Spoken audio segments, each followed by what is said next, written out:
आप जो है ना व्हाट्सएप यूनिवर्सिटी को फॉलो मत करो। असदुद्दीन ओवैसी का स्पीच सुनो। मैंने कहा कि the extreme right wing extremism will lead to left wing extremism. ऐसा सवाल ही पैदा नहीं होता कि समंदर के दो किनारे एक हो जाएंगे। पार्लियामेंट में नक्सलिज्म पे डिबेट हो रही थी। अमित शाह जी ने आपको थैंक यू बोला था रिगार्डिंग जो ग्रे हाउस की जो प्रोसेस चली थी तेलंगाना एंड आंध्र प्रदेश। सो क्या आपको लगता है कि ये लेफ्ट वोट बैंक जो आप वेस्ट बंगाल में कंटेस्ट कर रहे हैं ये इसको इफेक्ट कर सकती है, क्योंकि आपने नक्सलिज्म पे अपोज किया था, आपने बीजेपी के साइड मेरे भाई ऐसा है ना कि फंस गई रजिया गुंडों में मेरा हाल करना चाह रहे आप।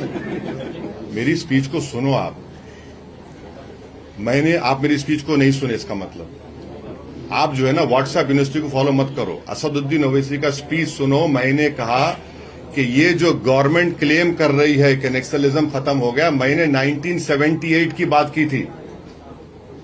आपको मालूम 1978 में क्या हुआ था? आपको पढ़ना चाहिए। 1978 में भी नक्सलवादी जो थे वो बोले हम अब आम स्ट्रगल नहीं करेंगे। 3 साल बैक टू विलेजेस वो लोग किए और बैक 3 साल के बाद उन्होंने कहा कि इंडिया में न्यू कॉलोनिज्म है, इंडिया में फ्यूडलिज्म है, इंडिया में फ्यूडल लॉर्ड्स हम हथियार उठाएंगे। ये बात किसी ने नहीं की। दूसरी बात मैंने कही थी जो गवर्नमेंट क्लेम कर रही खत्म हो गया, मैंने कहा भाई वो हथियार डाल रहे हैं मगर वो अपनी आइडियोलॉजी को छोड़ नहीं रहे हैं।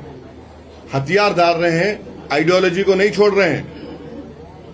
तीसरी बात हमने ये की थी कि ये जो एक्सट्रीमिज्म की बात हो रही है, मैंने कहा कि the extreme right wing extremism will lead to left wing extremism.